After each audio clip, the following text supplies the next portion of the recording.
there's a particular niche that I've been curious about in the last few months, and it is the fragrance niche. And what that means is basically just perfumes and colognes.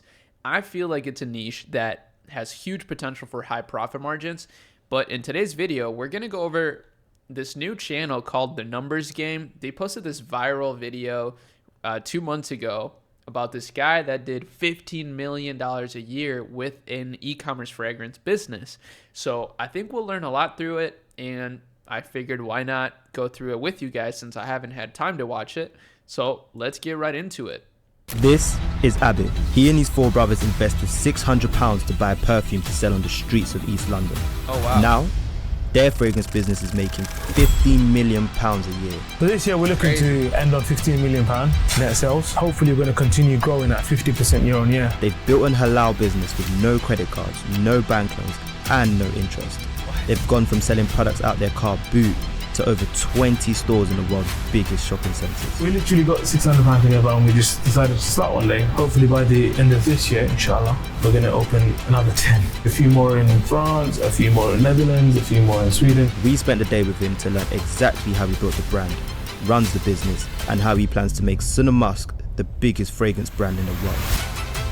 This is crazy. more than numbers. They started in 2009. What a grind, but that's amazing, especially if you do this with your family. Abid, my guy. Can't lie, this thing is peak. Yeah, man. Alhamdulillah, bro. You're telling me, bro. Nice to meet you. Hey, good to see you, bro. Good to see you. Welcome to the office. Come through, man.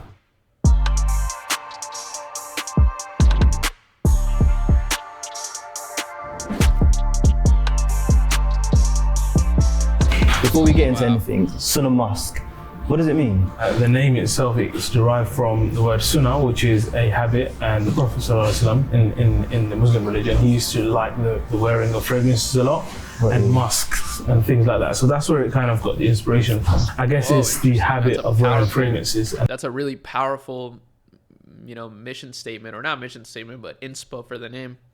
That's pretty cool. I actually didn't know that. That's a beautiful meaning. Thank you, man. Tell me about Sunna Musk. How did you get started? So my brother used to live in Egypt. So he used to study in Cairo, and he had this collection of fragrances that I had put together. Okay. Yeah, we wanted to kind of start a business, but we had no resources. Shout out to all the people in Egypt, by the way. One of my best team members right now, you know who you are, is from Egypt, and bro is just super talented. So I don't know what's going on over there, but there's some talented people in Egypt right now. No capital, no funds, nothing like that. So we literally got £600 together and we just decided to start one day. This was just literally around the corner. Okay. So there was a little event, went with the car, put the fragrance in the boot, opened it up, and that's where the journey started. So you're telling me £600, Yeah. and now what's the business valued at?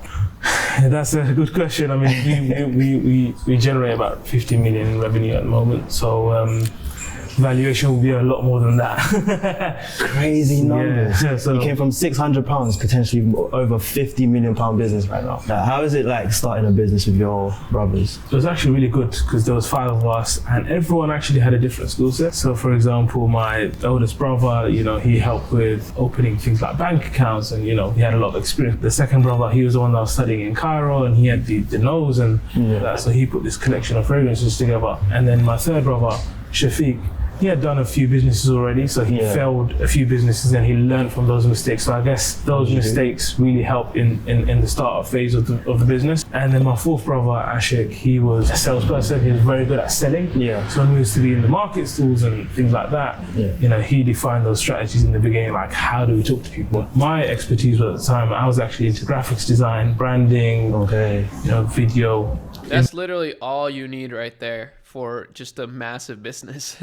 Finance, a good product person, a good operations person, a good salesperson, and a good creative person.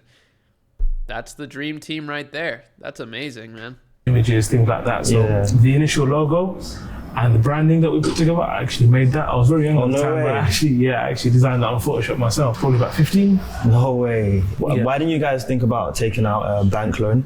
My family's actually quite conservative in that sense. So interest is forbidden in Islam. Got you. So we've never even thought of going down that route because it's never been available to us. What we did have is a lot of family support. Because I remember when we got into Westfield, Stratford in 2011, we have no money. We have no money to get into that, as in to be at that level to get into the shopping centre. So we literally had to use my mum's friends, my dad's friends, my eldest brother's friends. Say, hey, can you give us a, interest free, just as a favour, give us a short-term loan. And that's how we kind of got by with it. How much did you have to raise to be able to afford At the time, it was about 30 grand. 30 grand? Yeah. To have a... It's expensive to do brick and mortar stuff. That's wild. But I guess, if you got a lot of foot traffic, that can really not only increase your sales, but brand presence too. If they would have probably taken online really serious sooner, maybe they would have grown faster, but all in its right timing, right? Yeah, so basically to build a kiosk, I think it's still one of the biggest urban shopping centres in Europe, and also one of the busiest. No, definitely. So we recognised that was a massive opportunity and we couldn't miss it. So we had to do everything in our capabilities to try and make that happen. So we thought we were going to make X amount a day, and that didn't happen. But I guess that just pushed us to work harder on the brand, like things like our bags, our packaging, and our products. We had to kind of upgrade that. The little details. Make that look better, because we thought, maybe it's not up to the scratch. And eventually, slowly, I would say within a year, we started seeing good money coming into the business. Hopefully by the end of this year, inshallah, we're going to open another 10. A few more in France, a few more in Netherlands, a few more in Sweden. So kind of keeping that Europe piece going, because we initially opened just one, just to kind of see how people react to the product and the brand. And actually it's gone really well. Sick, you got stores all over the UK now. You got a couple in London as well.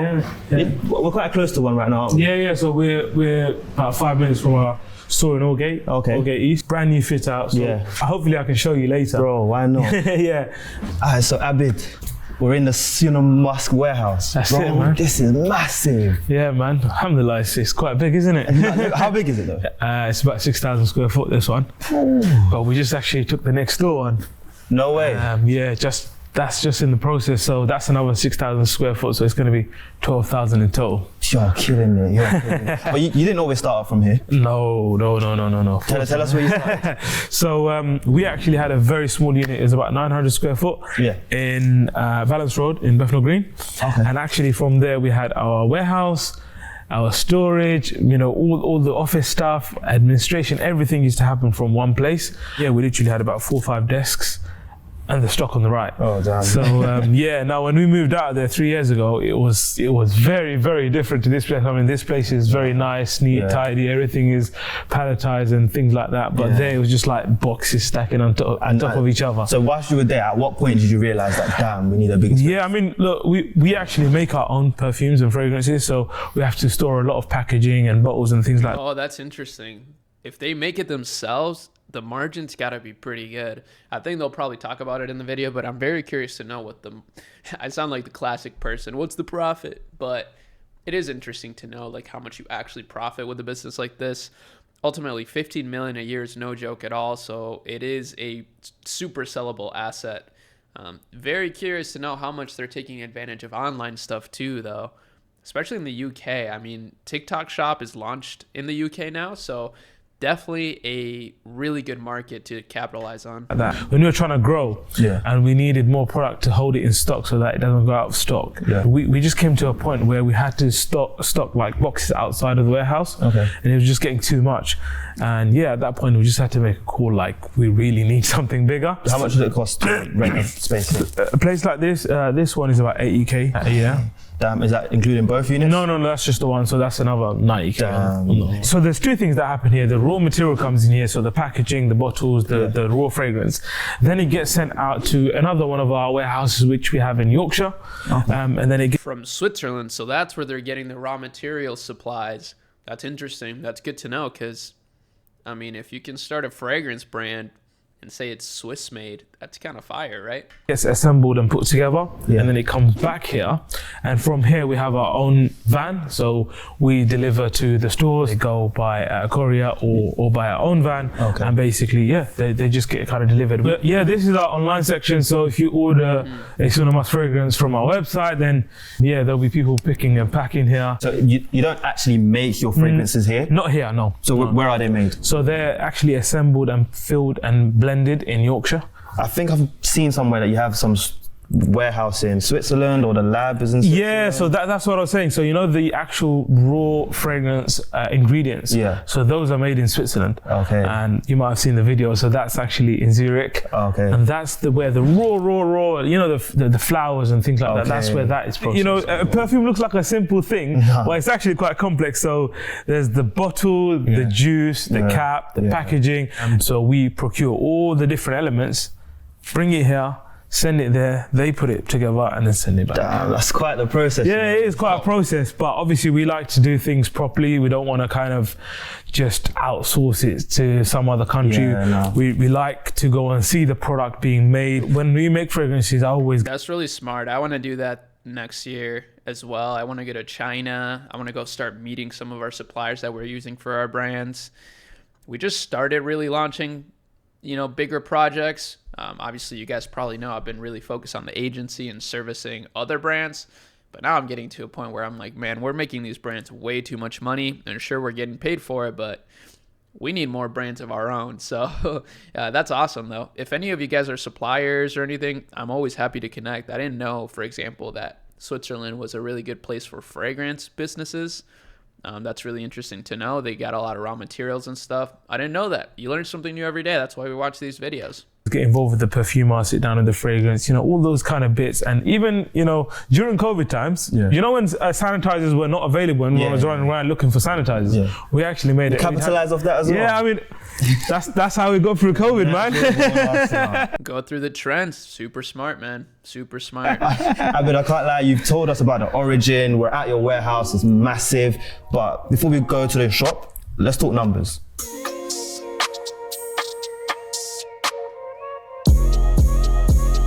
Abid, your store in Whitechapel back in 2009, how much did you make on the first day in the market store? Oh, that's a good question. I believe it was about £27. Yeah. £27 in one day? Yeah. What I'm talking about when I say £27 is the first day when we did the boot stores. Yeah. But when we started actually going to Whitechapel Market and did market stores, we were actually surprised by how much we were making. We were making like £500-600 a day on some days. So and today, how much would you say revenue-wise the business is making? So this year we're looking to end on £15 million net sales. And hopefully we're going to continue growing at 50% year on year. How much is that as profit? I would say it ranges between 10 and 25%. Bro, those are crazy numbers. Yeah.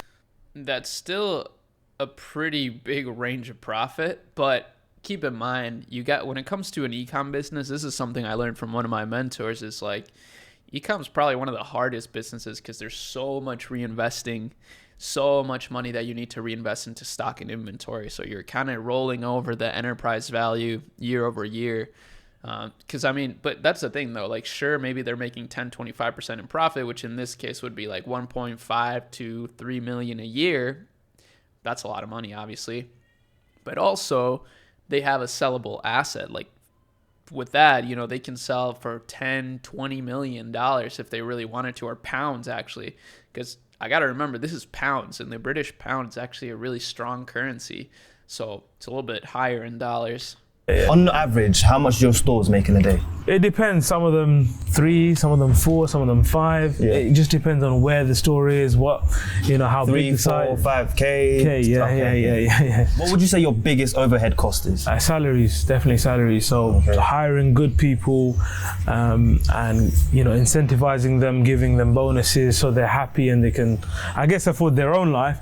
Is probably the most expensive in our expense list. Yeah. So yeah, I would say payroll and salaries would be the biggest expense for us. How long would you say it took you before you crossed that 1 million? So remember I was telling you earlier. That's actually really interesting to note that his biggest expense is payroll, because I feel that. And I think a lot of businesses, their biggest expense is payroll as well. And now that we're going into the age of AI, I think slowly but surely you'll be able to reduce that cost significantly, which should bring a lot of abundance to the business world, which I'm excited about. Between years of 2011 and 2019, we were kind of consistently making just under $1 million, and we couldn't kind of get over that sort of that barrier. Yeah. And I think once we kind of overcome all of our issues and our troubles, and we started growing again, that's when we started scaling fast. So between 2019 and now, between 3 to 4 years, we went from a company making 2 million to 15 million. So yeah, it's been a crazy few years. Yeah. And so in your stores today, like how many of your products do you sell in your stores? So we're actually at the moment reshuffling our whole entire range. So we used to sell a lot of products and a lot of fragrances before, over 70 fragrances. And what we realized is to scale and to become bigger and to train people on the fragrances, it becomes really challenging to do it on that big amount of fragrance. Any chance we could go see where these products are being kept? The stores? Of course. We have our flagship store in Aldgate East. Yeah. We could pop down there. We actually just refitted it brand new, so I want to show you that. Bro, let's go, man. Let's do this.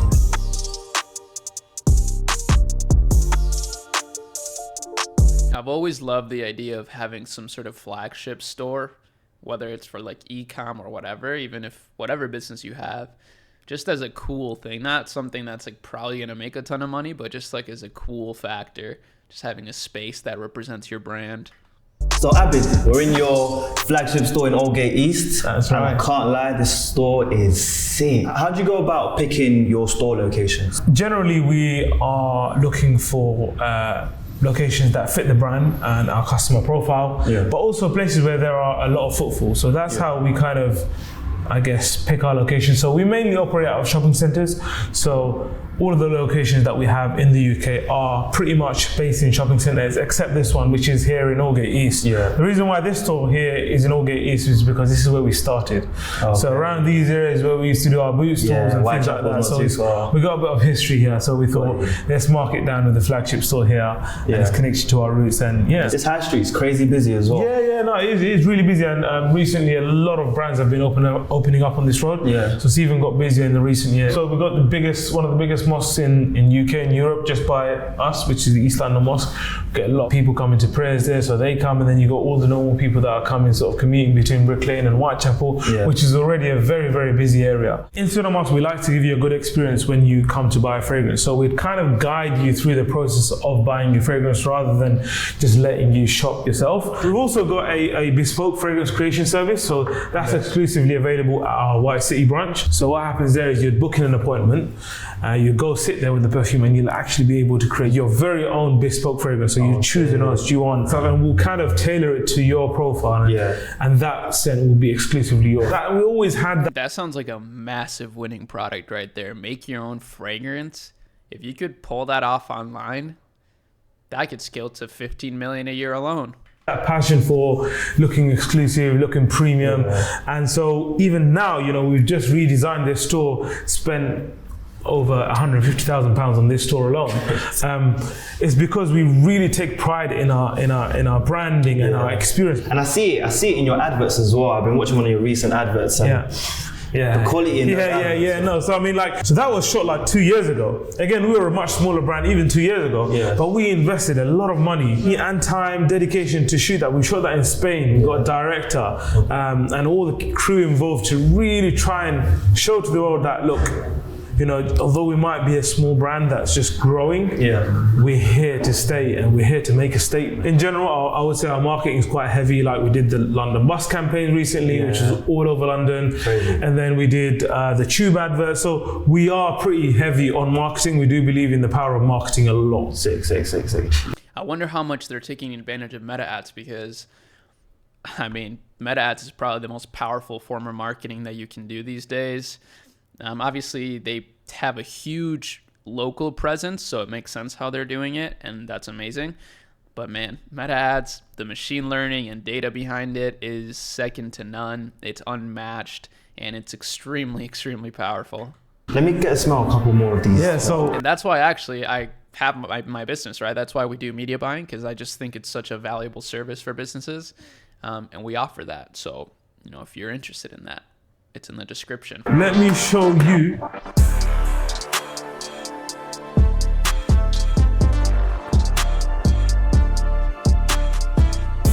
Cinemas been running for what, almost 15 years now. That's right. Talk to me about some of the challenges you've faced as a business. It's always been a lot of challenges. Yeah. I think the biggest challenge definitely would be the sort of capital. We didn't have a lot of capital or cash to begin with. So when you're trying to invest in the brand, trying to make new shops, fixtures, fit outs, you know, when you're trying to invest in hiring people, we never had that investment, external investment to boost the business.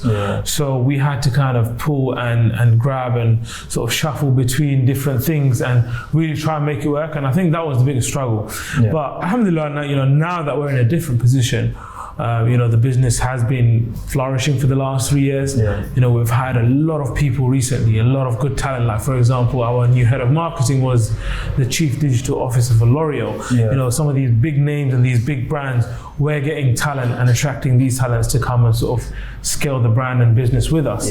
So you've done really well as a Muslim to keep the business halal. 100%. I think we've never sort of compromised on our values. We don't promote fragrance with sexual or appeal or nudity. That's something that we've never done. And we still do that. And if you look at fragrance ads and brands all over the world, that's one of the main things they use. And I think that's definitely been a challenge because we have to kind of attract a similar audience, but without doing that. But it allows you to be creative. 100%. We always think outside the box. We think, how can we do it without doing such things? A lot of the stores you own in the UK, you actually own? So all of the ones. What about the stores outside? Is it a franchise model? So all of the stores in the UK are our own. The ones that we have outside, some of them are our own, and some of them are franchise. So we're kind of trialing and testing both models. In Germany, we have 2 that are franchises, but the rest in Sweden, in France, they're actually our own. And for the next coming year, what do you project as a revenue for the business? So my goal is to take the company to £100 million revenue. Hopefully within a 5 to 7 year period. Inshallah. But I think more than that, you know, all of the products that we see here at Cinemas are our own retail stores. So we haven't even touched distribution, wholesale, and working with retail partners. So that is something that we're going to focus on next year. Dude, and online, man, I just feel like online would be huge for this. I've seen, well, in the US, there was this one fragrance brand. I don't remember the brand name. I actually made a video about it though, but they had the Hawas for men. And they did like 3 million a month for a few months on TikTok shop alone. So that's not counting their Amazon sales or their online store sales, which we've worked with $1 million a month TikTok shops. So we actually know and understand how the halo effect happens, where if you go viral on TikTok, you are going to make a lot more sales on your other channels as well.